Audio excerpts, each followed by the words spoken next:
see an event like this, different faiths talking to each other within a fairly safe environment. People have felt happy to ask their questions. And so it's good to see that faiths are working together. But how are Christians or faith communities in general working to engage with entirely secular communities? And how do you see them moving forward with that? Because I certainly think it is something that's important in an increasingly secular society. Absolutely, yes.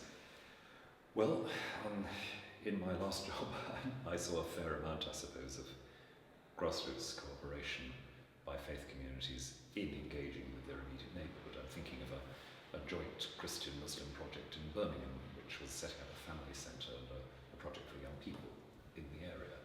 And that's where the traction happens. It's where people identify and respond to some social need, and they can show the community around, however secular they think they are, that they've seen what the problem is and they have some resources to address it. They've got something to bring into it.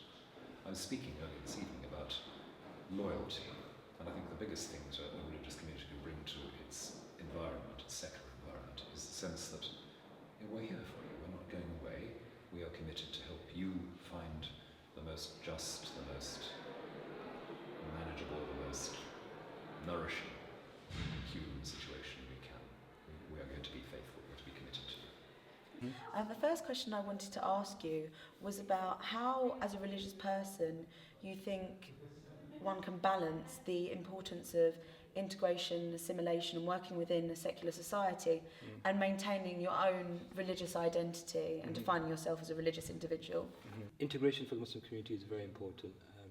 It's a large Muslim community in the UK, and they have presence in many cities.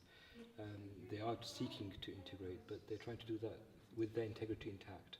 And that means that where they enter into work scenarios, there's very few issues that do come up, but when they do come up, they want to try and make sure they maintain their religious practice and continue working as a good person in that organisation.